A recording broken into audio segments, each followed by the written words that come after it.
After being widowed for 20 years, I introduced my new boyfriend at the family Christmas gathering. My 3 grown children, however, tore into me in front of everyone. They said I wasn't thinking clearly, accused me of wanting to give my property to someone outside the family, and even called me shameless, claiming I was ruining the family reputation. They told me to get out, saying this house no longer welcomed me. 3 months later, one by one they showed up at my door, luggage in hand, crying and begging to come back. But this time I only opened the door for those who truly deserved it. I looked out the kitchen window, the Christmas lights already hung along the street, casting a warm, joyful glow. I placed the last batch of gingerbread into the tin, secured the lid and let out a deep sigh. This Christmas felt different. For the first time in 20 years I felt like I was finally doing something for myself. Walter sat on the old sofa in the living room, wearing his round glasses, holding my nearly worn-out book in his hands, a small smile playing on his lips as he came across a particularly beautiful line. Noticing me watching him, he set the book down and raised his coffee cup toward me. "Need me to try one?" he asked gently, his voice light and teasing. I smiled and walked over, handing him a slightly imperfect gingerbread corner. He took a bite, nodding as though seriously judging a contestant's entry. "You know," he said, "it's perfect. Full of that home flavor." I sat beside him, leaning my shoulder against his. The room was silent, no background music, just the ticking of the clock on the wall and the gentle crunching sound of Walter chewing his cookie. "Are you sure you're ready?" I whispered.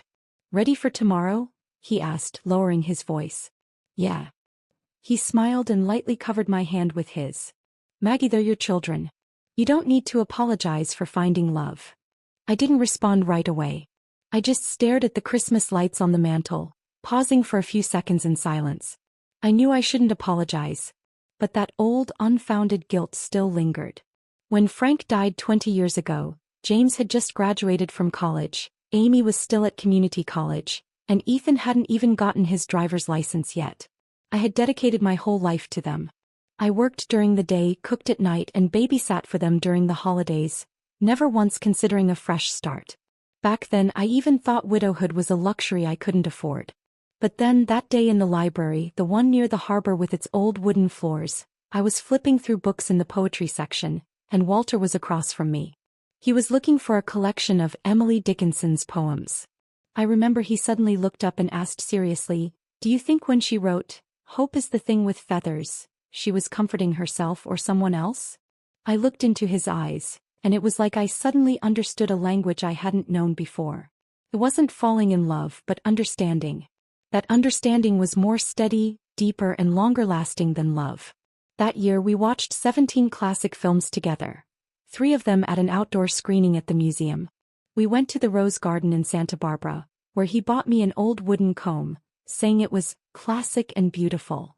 He also joined me in revisiting flea markets, helping me rediscover the hobbies I had before motherhood: painting, gardening, opera.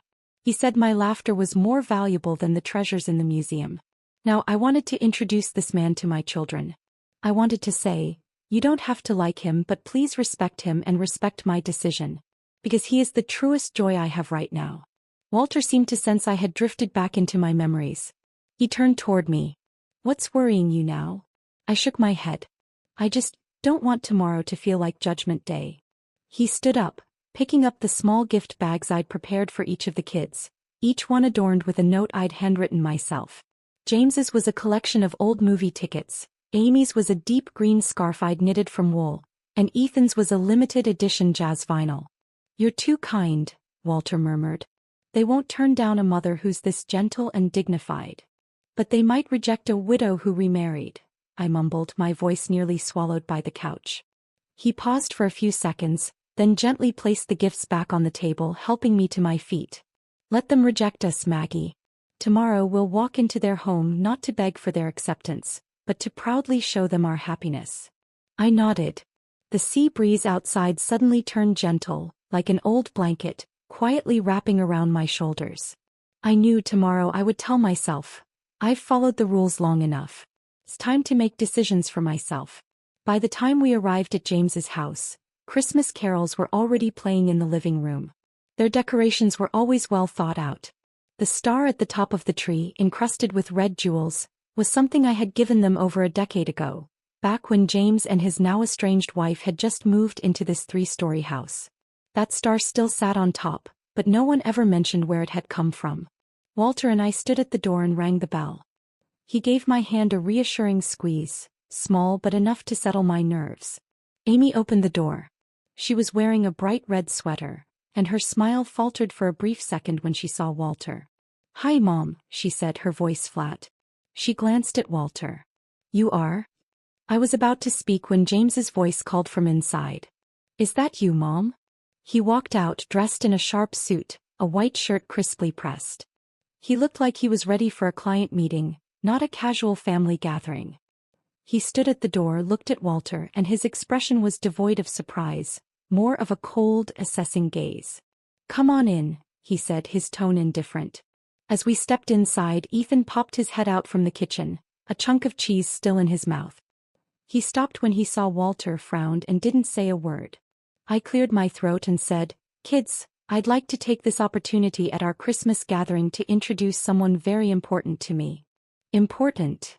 James asked immediately, his voice devoid of hesitation.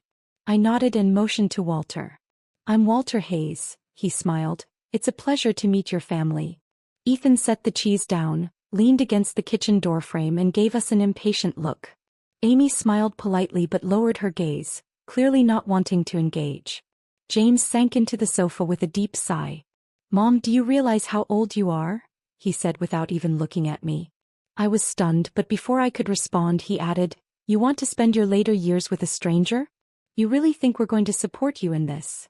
"James, please." I tried to keep my voice steady. "Walter is not a stranger.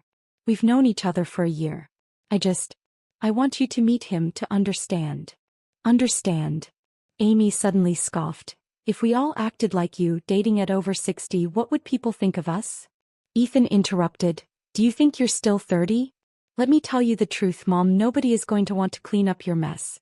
If you end up with health issues or money problems, are we supposed to step in again?" I stood frozen, feeling like my feet were nailed to the floor. "I'm not asking you to step in. I just want to share my life with you, my joy, the happiness I found with someone I respect and care about." I controlled my emotions as best I could. James stood up, took a step closer, and his voice became sharper. "So you're planning on transferring your house, your retirement, even the deeds to our family home into his name?" "I never said that." I stared at him, incredulous. They didn't know that Walter, a retired history professor, was financially more secure than I was. "But you've thought about it, haven't you?" he pressed. "Everything you've worked for all these years, isn't it all for this family?" I suddenly felt my throat tighten but forced myself to speak calmly. "Everything I've done was out of my own will, but that doesn't mean you get to decide how I live the rest of my life." "Fine, do whatever you want." Amy crossed her arms. "But don't expect us to support you. And don't try to use family to guilt us." Ethan sneered. "I really don't get it. Why bring an old man here as your Christmas guest, expecting us to pretend to welcome him? You're just shameless." The room fell silent. The only sound was Silent Night, still playing softly from the speakers. Walter gently tugged at my arm, his voice soft. "Let's go." But just as we turned to leave, James threw out one last blow that shattered any remaining hope. "Don't come back. Remember, this house doesn't welcome a foolish, love-stricken mother. You'll ruin our family's reputation." I stopped in my tracks and turned to face him, staring at him for several seconds. His face was serious, without a hint of regret. "So that's how it is," I whispered, my voice hoarse. I picked up the gift bags I had prepared for them, but hesitated before gently setting them back on the table. "Have a Merry Christmas." I turned to look at them. "I truly wish you peace and happiness." I took Walter's hand and we walked out of the house, the one I had once carefully decorated for Christmas. The door slammed behind us and the wind had picked up, making the porch lights flicker. Walter pulled me into an embrace. "Are you okay?" I didn't say anything. I just nodded. I wasn't sure whether I was trembling with anger or coldness. In that moment I realized one thing. After 20 years of raising 3 children, I had never taught them how to respect me. By the time we got home it was completely dark outside. Walter insisted on driving me home, saying it might be too hard for me to be alone. I had been stubborn, telling him I was fine, but the moment I inserted the key into the lock, my hand couldn't help but tremble. The living room was pitch black. I didn't turn on the lights. I simply took off my coat and hung it on the hook by the door, then sat down on the sofa, staring at the blank wall. Walter sat beside me, silent, not rushing to say anything. He always knew when to remain quiet. The words from my children still echoed in my mind. "You're shameless. Don't expect us to support you. You're ruining the family name." Each of these words felt like a small knife, none fatal but all piercing deep into my bones. I always thought, though our relationship wasn't perfect, my bond with my children was solid. I had done so much for them. When James was a child and often got sick, I stayed up all night by his side. When Amy almost ran out of money for rent in college, I scraped together money to pay it. Ethan still uses the secondary card I gave him to pay off credit bills, and not once has he said, "Thank you." No. Just because I started a late-life romance, they treated me like I had committed an unforgivable crime. They wouldn't even listen to a word of explanation. I wiped my face trying to calm myself, but the tears kept falling. Walter reached out and pulled me into his arms. I leaned against his shoulder without saying a word. He didn't speak either, just gently patted my back, slow and steady. After a while I sniffed, forcing a smile. "Am I silly? Before I mentioned you to them, I even baked gingerbread, wrote cards, thinking I could give them a warm surprise." Walter shook his head. "No, Maggie. It's not foolish. It is too good. You've always thought about others." "But what about them?" I said softly. "They've never asked how many years I've spent alone." He didn't respond. He just looked at me. I knew he understood, but I also knew that he couldn't bear this heartbreak for me. The next day I was in the garden trimming the rose bushes. Even though it was winter, a few plants still had soft pink flowers blooming. The sunlight fell across the grass and the yard was quiet, only the sound of the shears clipping branches and the occasional bird call in the distance. My phone vibrated with a new notification from social media. I picked it up and saw a photo Amy had posted. Her, James and Ethan standing in front of the Christmas tree, surrounded by their kids. Caption read, "May every family be safe and happy." I scrolled down to the comments. One neighbor had written, "Where's Maggie?" Amy replied, "We've cut ties with her. We don't want to be disturbed. Please understand." I froze. The scissors were still in my hand, the blade pressed lightly against a rose stem, but I didn't cut it. In that moment I wasn't sad. I was completely awake. Not only had they refused to accept Walter, but they had also decided I was the one to be pruned, like a useless weed. Just then my phone rang. It was Vivian. "Did you see it?" she asked as soon as I picked up, her tone clearly upset. "I saw," I said softly. "This is too much," she paused. "Do you know why they're doing this? It's not because you did something wrong, but because they're afraid of losing control. You've always been their support and they've taken your sacrifices for granted. Now that you're not living by their rules, they're starting to panic." I didn't say anything, just listened quietly. She continued, "Maggie, you need to ask yourself, how long are you going to keep trying to please them? You've sacrificed half your life for them. Isn't it time to live for yourself?" I paused for a few seconds, then whispered, "You're right. All this time I've put all my time and energy into being a good mother, but I never asked myself, am I a happy woman?" On the other end of the line, Vivian's voice softened. "You're finally awake. It's not too late." After hanging up, I placed the trimmed roses into an old glass jar and set it in the center of the dining table. When Walter came in and saw me, he asked gently, "How are you today?"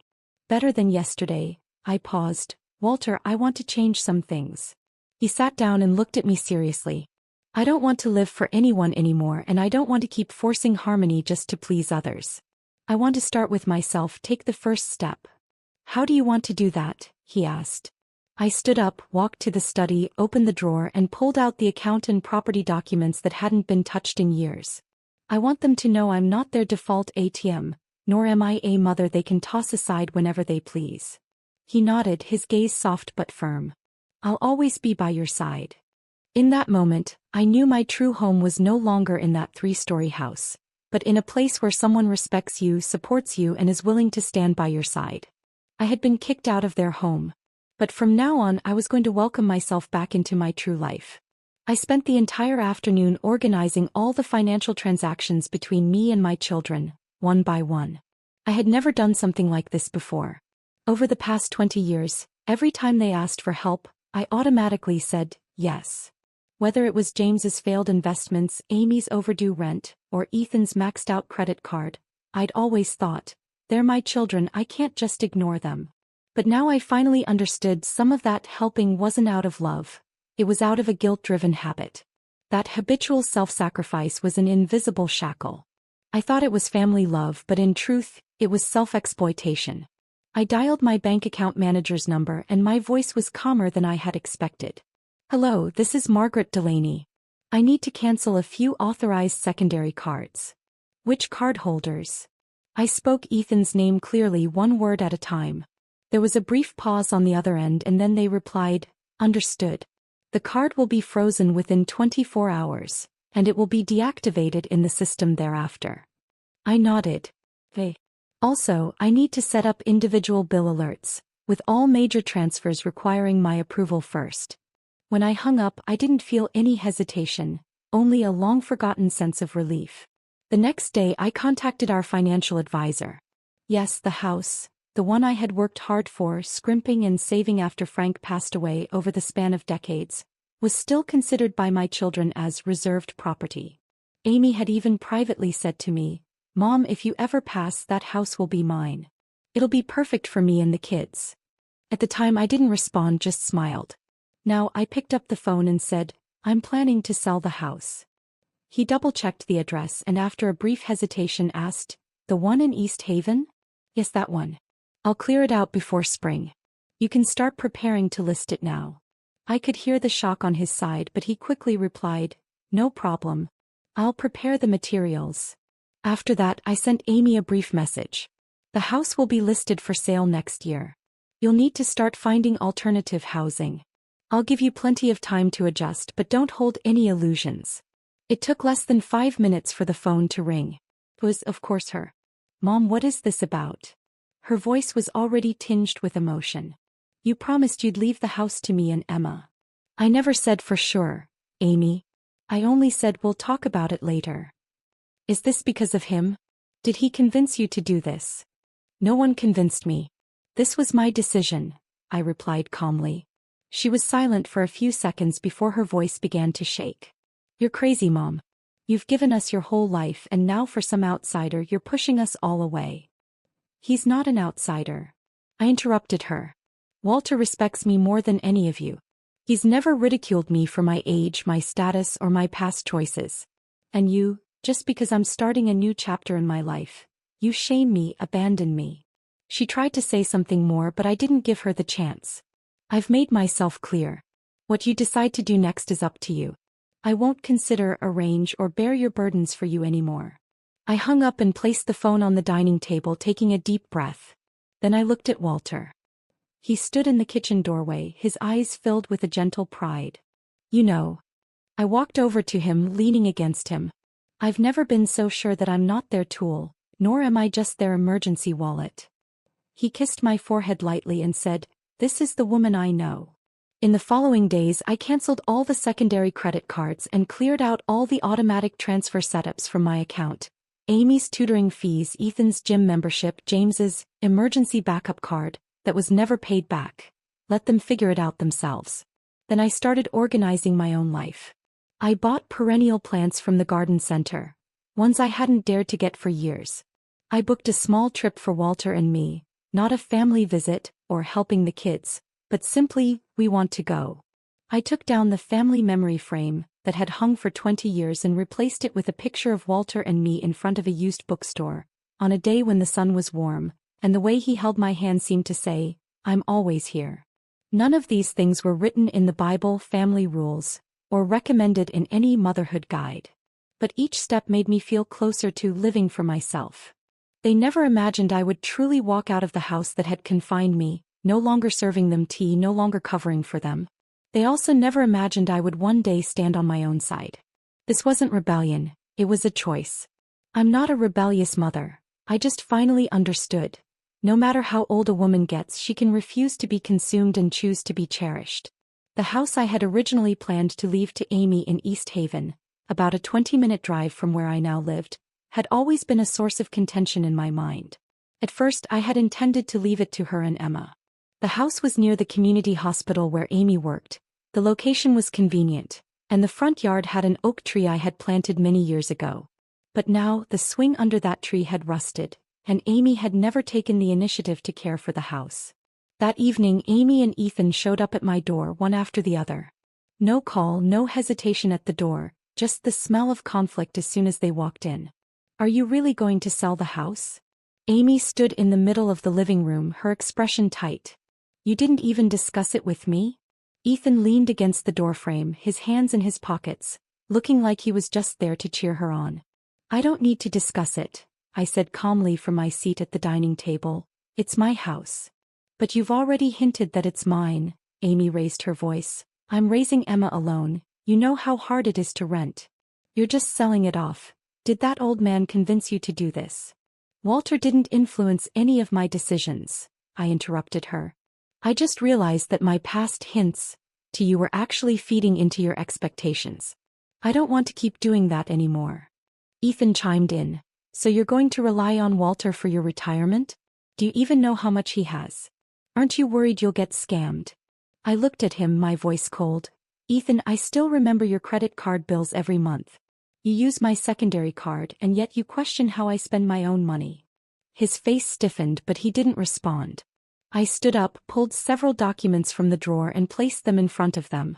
These are copies of the bank statements I just pulled. You can see for yourselves how much I've transferred to you, how many bills I've paid, and how many insurance policies I've bought for you in the past 5 years.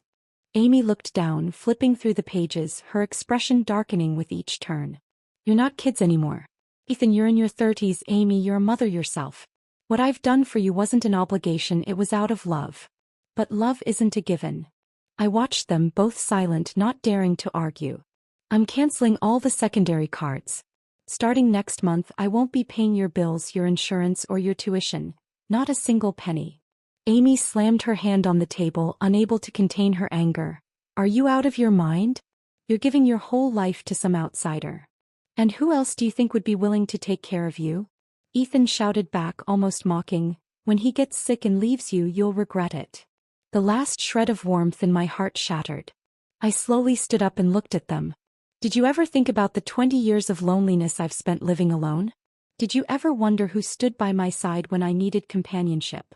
They were about to say something more, but Walter's voice suddenly came from the hallway. I'm here. He was wearing a gray wool cardigan, his tone not loud, but clear enough to cut through the tension. I haven't spent a single penny of hers, he said.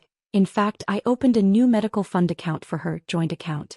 It was my idea. He looked at Amy. Did you know? I was planning on giving Emma an education trust as a welcome gift, as a gesture of my desire to be part of this family. But it seems I'm not welcome. Amy's expression shifted and she was about to come up with a response, but Walter didn't wait for her. It doesn't matter if you don't welcome me, he said, his voice firm. But you will not disrespect her. That I cannot accept. He turned and walked back into the kitchen. I looked at Amy and Ethan, not saying another word, just pointing to the door. You should leave. Mom. Can't you reconsider?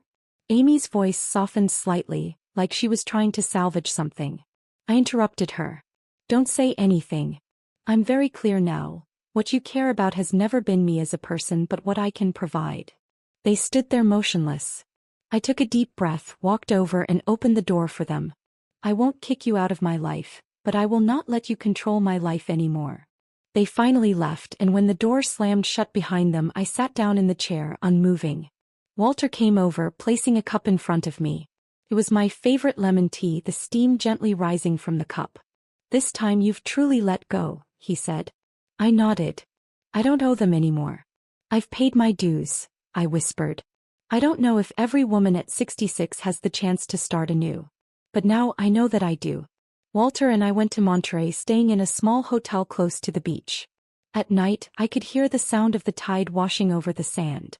The first night I hardly slept, not because I couldn't, but because it had been so long since I'd had the kind of peace that comes without the weight of responsibility pressing down on me. The next morning we took a walk along the beach. The sky wasn't fully light yet, and the air was salty with a hint of pine. I carried my shoes in my hand, my feet sinking into the sand with every step, each one feeling like I was walking into another world. Walter looked at me and smiled, saying I looked like a student finally released from school. We had breakfast at a small cafe by the beach. He ordered banana pancakes and I ordered salmon toast. The sunlight streamed through the window and I looked down at my plate, suddenly feeling like I might laugh. "What's so funny?" he asked. "I just realized I haven't ordered a breakfast I like in so long," I said. Every time I went out to eat before, I'd always order the cheapest thing. I'd think, I need to save money, the kids need their insurance paid next week. Or, Emma's birthday is coming up, I need to buy a gift. Walter set his fork down and looked at me. "So, what are you going to order now?" "I'm going to order what I like regardless of the price," I joked.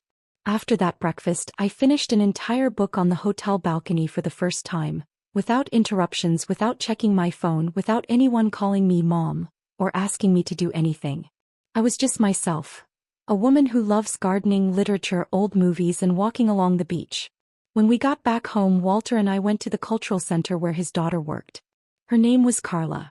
She was a social program coordinator, as gentle and smart as her father, with a strong work ethic.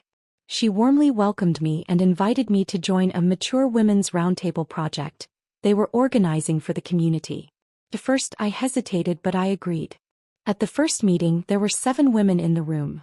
Retired teachers, single nurses, a former musician who had recently lost her husband. They took turns sharing the bravest decisions they had made over the past 5 years. When it was my turn, I took a deep breath and said, "I told my children at Christmas that I was in a relationship. They were upset and kicked me out of their home. But I didn't back down. I decided to live my life." The room fell silent and then applause broke out. In that moment, I realized something. We women had all been taught the same thing. Be a good mother, a good wife, a good mother-in-law. Don't be a burden to others, don't disappoint anyone. But no one had ever told us how not to betray ourselves. Over the next few months, I started helping Carla organize the Mature Women's Salon at the Cultural Center. Every 2 weeks we held small gatherings discussing topics like the shame of second marriages, women's financial independence, how to reject emotional manipulation, and children are not the only meaning of your life. These were topics no one had ever spoken to us about. But now we spoke about them, and we spoke more clearly than anyone. That spring, I was invited to be interviewed by a local podcast station on the theme of awakening and reinvention for older women. The host asked, "When do you think your change began?" I said, "It started the day I stood in my son's living room, being humiliated by them." I didn't shout back or cry. I just took my partner's hand and walked out of that house that no longer welcomed me. He nodded and asked, "Do you regret it?" I smiled and said, "The only regret I have is that I didn't do it sooner." After the episode aired, countless listeners left comments on social media saying, "This is the woman I want to become." And I thought, yes, this is who I've always been. Relationships between people often come down to one word: need. The moment I stopped being needed, my phone went quiet for over 2 months. Amy stopped sending her usual, "Mom, can you cover the utility bill for me?" Ethan's credit card bill notifications stopped popping up, and James didn't even send the usual, "Emma has a competition this weekend, are you coming?" I thought they had truly made up their minds to cut me off. But later I realized they simply hadn't been pushed that far yet. When life becomes difficult, people always seem to remember their mother. That afternoon, I had just finished a salon meeting and was helping Carla clear the tables when my phone rang with an unknown number. I almost hung up, but for some reason I answered. "Mom, it's me." It was James. I didn't say anything, just waited for him to continue. Can we talk? Is now a good time?" His voice lacked the usual certainty, no longer the tone of "I'm telling you," but more like, "I'm asking you." I hesitated for a moment, then agreed, "Sure. Where are you?" "I'm outside your house." I froze for a moment, and for a brief second I thought about hanging up. But I ended up going back. He was sitting on the porch steps, his suit disheveled, holding a paper bag, looking tired. When he looked up and saw me, he even gave a sheepish smile. "I bought you that orange peel tea you used to love," he said, holding up the bag. "I remember you used to make a cup every morning." I didn't take the tea, nor did I respond to his, "I remember." "What's going on?" I asked, walking past him and into the house. He followed without me inviting him. He stood by the kitchen door, not sitting down. "I want to apologize," he said. "The last time we spoke, what I said was really harsh. I know you were angry. I wasn't angry, I interrupted. I was hurt. He nodded, avoiding my gaze. How's the divorce with Mary going? I changed the subject. He looked up as if I'd pricked him. How did you know? I didn't know. But I could guess. He smiled bitterly. I lost the case. Mary got the house and half of the money in our account. I'm renting a place for now and the company is laying off people. My project got cut. I didn't speak, just watched him. You know what I regret the most? His voice dropped. It's not the divorce, not the money. It's that I thought you having a relationship was something to be ashamed of. Something in me stirred, but I didn't show it. I cared too much about how others saw me, too much about what my mother was supposed to be like. But I never asked you what you wanted. He paused. I'm not a good son. I was silent for a while before softly replying, I don't want to talk about good or bad anymore. Those were the standards when you were a child. You're an adult now and you need to take responsibility for the choices you make. He nodded. I know. So, are you here today because you want me to forgive you or because you want me to help you? He gave a wry smile. Both, I guess. I looked at him for a few seconds, my voice soft but clear. You're here because you regret it, not because you truly understand. You need help, but that doesn't mean you deserve me to sacrifice again. He understood but didn't speak immediately. You came here with a paper bag of tea, thinking I'd forget how you insulted me that day. My tone didn't waver. I haven't forgotten how you humiliated me in front of Walter, how you called me love-struck. His face hardened and he said nothing. I'm not heartless, I leaned against the counter. I'm also a mother who deserves respect. You've only ever thought of me when you needed me, but when I needed you to stand by me, you were the first to step away. The room fell silent. Then he spoke quietly, I'm willing to move back home and take care of you. I paused, looking at him, then asked slowly, are you doing it because you want to take care of me or because you have nowhere else to go? He didn't answer, but his eyes betrayed him. I nodded, then you don't need to. He stood still as if he wanted to say something more, but in the end said nothing. When he left, he didn't look back. That night, I made myself a cup of the orange peel tea. I didn't cry anymore because I finally understood. Family is not a debt and forgiveness is not an obligation. A few days after James, Amy showed up. No phone call, no text message, she just showed up at my door with Emma in tow, carrying a shabby storage box. Emma was wrapped in a blanket too thin for the cold, her face red from the chill. My first instinct was to feel sorry for her. But that wave of sympathy rose only to be pushed back down by memories. Amy spoke first. Mom, I just need to stay for a few days until I find a new place. I looked at her. How did you suddenly end up moving out? She avoided my gaze. The landlord suddenly decided to raise the rent when signing a new contract. I nodded. You know the house is on the market, right? The one in East Haven. You once said that was going to be your and Emma's future home. She nodded, her voice barely a whisper. I know. I paused, then looked down at her. You're still hoping to move back in, aren't you? She bit her lip. Do you have to phrase it like that? I'm just asking, I said, opening the door a little wider. Come in, Emma's freezing. She stepped inside, sat on the sofa, and Emma crawled onto my lap, softly calling me Grandma. I stroked her hair, not saying anything. Amy spoke tentatively. Mom, I'm willing to take care of you, whether you're sick or not, I'll be here for you. I looked into her eyes, then slowly asked, You're only saying this because the house hasn't sold yet, right? You think there's still a chance? She hesitated, her eyes drifting away. I'm not here to mooch off you, she quickly added. Emma's so small and I have nowhere to go. I sighed, gently settling Emma in my arms, then turned to face her. Amy, that day at James's house, you stood across from me looking at me like I was a child who had misbehaved. You told me I was shameless. Do you remember? She lowered her head. I was too harsh that day. I softly said, It wasn't too harsh. You really didn't want to see me happy. She suddenly looked up, her voice trembling. I'm not jealous of you. I'm just scared that when you get old no one will take care of you, scared you'll be tricked, scared you'll be alone. But you said you're giving the house to someone else and Emma won't even have a room to stay in. I nodded.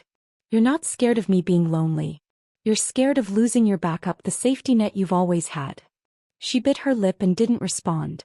I continued, I don't want to involve Emma. She's innocent. But you need to understand, we're no longer in that time where you can just say, Mom, I'm struggling, and I'll cover for you. She burst into tears. I really don't know where else to go. I paused for a moment, then said, I'm only going to say this once. I'm not your enemy, but I'm no longer your unconditional provider. I won't forgive everything just because of what you said before. She looked at me shocked. I gently handed Emma back to her. You can stay tonight. Tomorrow I can take you to the temporary shelter. I know about the women's assistance program there. Amy jumped to her feet. Are you really that heartless? I looked at her, my tone calm. Heartless? You told people on Christmas Day that you cut ties with your mother, and now you're calling me heartless. She couldn't say a word, standing at the door holding Emma. I didn't say anything else, just opened the door for her. Just as she stepped out, before I could close the door, Ethan showed up, his jacket zipper broken, carrying a duffel bag, looking more disheveled than I'd ever seen him. I've got nowhere to stay, he said as soon as he walked in, hands raised in a gesture of defeat. What, are you planning to let me die on the street? Ethan. I leaned against the door frame. You're 31, you have hands and feet, a college degree, and you couldn't find a job in the last 3 years because you refused to take low-status positions. And now you're blaming me. He blinked, still wearing that I deserve this look. I know I've had a bad temper, but I'm your son, he said. You can't just stand by and watch me fall apart.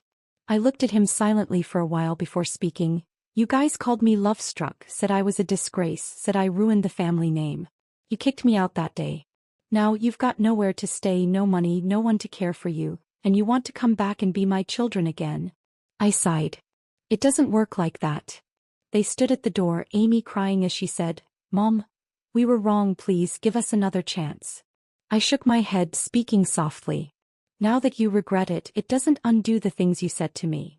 Their cries mixed together and the neighbors downstairs peeked out.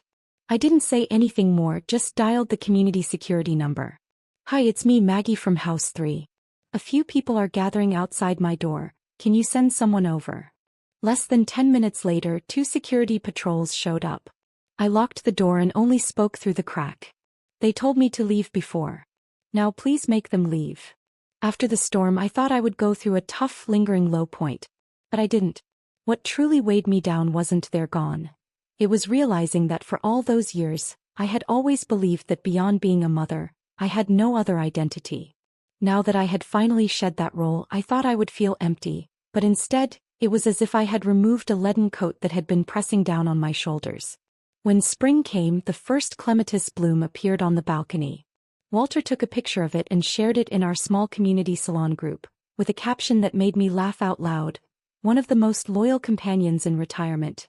Doesn't scold you, doesn't ask for money, and blooms every day to deliver fragrance. In mid-April, I hosted a small birthday party. I didn't notify the kids or make it a big affair. I just invited Walter, Carla, and a few friends I'd met at the salon. We set up a few wooden tables in the garden of the Community Cultural Center, with wildflowers arranged in glass vases. The air smelled like freshly mowed grass, the scent of spring. Walter played me one of my favorite piano pieces from my youth, Claire de Lune. As the melody started, time seemed to slow for a beat. I leaned back in my chair, closed my eyes, and listened to the music flowing in the gentle breeze. It felt as if the music was pulling a slow, graceful arc to release all the uncried frustrations, struggles, and rebirths of the past year. Someone recorded that performance, and they also casually captured moments of Walter, me, and our friends chatting. Later, that video was shared on social media. It didn't take long for it to spread. Most of the comments were from strangers, but they said things that warmed my heart. She's the real leading lady. I'm sending this video to my mom. She needs to hear this story. I'm 67 and just moved out of the apartment I shared with my daughter. She never respected me. I'm now living in a room at a friend's inn, and each day I feel happier than the last. I didn't go back to read the comments, but Carla would send me a few every day. She always said, "Look, your awakening isn't just helping you." Later, I quietly transferred some money to Amy. Not much, enough to make a difference, but not enough to completely change anything. It was enough for her to move Emma into a clean, safe apartment, cover a few months' rent, and prepay some tuition fees. I didn't leave a note, nor did I include a card. I wasn't trying to fix anything, and I wouldn't allow her to just waltz back into my life. But Emma was innocent, and she shouldn't have to pay the price for someone else's arrogance. What I could give wasn't habitual sacrifice. It was simply the basic kindness that one adult can offer another. I just wanted to quietly support her so she wouldn't be easily crushed by the world. That night I had a dream. In it, Emma was painting a picture of me. She said, "Grandma, when you smile, it's like spring has opened the door."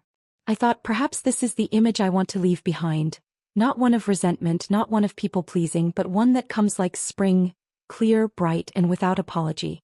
I never imagined that a door sign could make me hesitate for so long.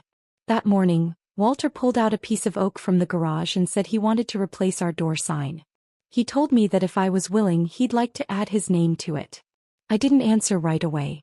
Instead, I walked into the kitchen and brewed 2 cups of coffee. The sunlight outside was perfect, spilling over the stone path in the backyard, casting a patchwork of shadows. I stared at the dappled light for a long time, but my mind wandered to a much earlier time. For the past 20 years I had always lived under someone else's name. After Frank passed away, I became Mrs. Delaney, James and Amy's mother, Emma's grandmother, and the widow Maggie everyone knew in the neighborhood. There was no place that truly belonged to me. It wasn't until this year that I finally realized I wasn't an extension of someone else. I wasn't someone else's responsibility, and I wasn't a monument to a past memory. I am me. I walked out of the kitchen and handed Walter his coffee. He said, "If you're willing, we can put Walter and Maggie Hayes on it." I gently shook my head. "Just Maggie M. will do." He looked a bit surprised but didn't ask why. I knew why. That M wasn't the abbreviation for Delaney anymore, nor did it need to be followed by a man's last name. That M was the first letter of my own name. It was Maggie, just Maggie. A few days later, I received a letter from Amy. It was a real letter, handwritten, not a text or email. Her handwriting was shaky and the ink had bled a little on the paper. I could tell she had written it absent-mindedly, perhaps after crying. There were no pleasantries, just a few heartfelt apologies. "Mom, I don't know how to make it right, but I truly regret what I said. I remember everything you've done for me from when I was little until now. I just pretended not to. When you said, you came because you need me, not because you truly understand, I heard it. I really heard it. Emma has always missed you. Maybe after summer, you'll be willing to give me another chance and let her visit you. Thank you for still helping me in the end. I won't take anything from you again." I finished reading the letter, but I didn't cry or laugh. I simply tucked it into an old photo album, the one I had treasured for so long but had long since been stored away. I placed it between the photos from James's college graduation and the page with pictures of Ethan learning to ride a bike. I didn't respond. Not because I didn't forgive her, but because I finally understood that some relationships don't need to be revisited. They just need to be seen for what they are, then let go. A few days later, Walter and I went to the town's spring market. I brought a few pots of herbs I had grown and made a small sign that read, "Granny Maggie's Garden." Many people stopped to ask if I was selling something. I told them no, that I just wanted to give them to anyone willing to care for them. A young girl took a pot of thyme and said, "You have such a warm smile, like my grandma." I smiled back. "Then your grandma must be someone who loves to garden too."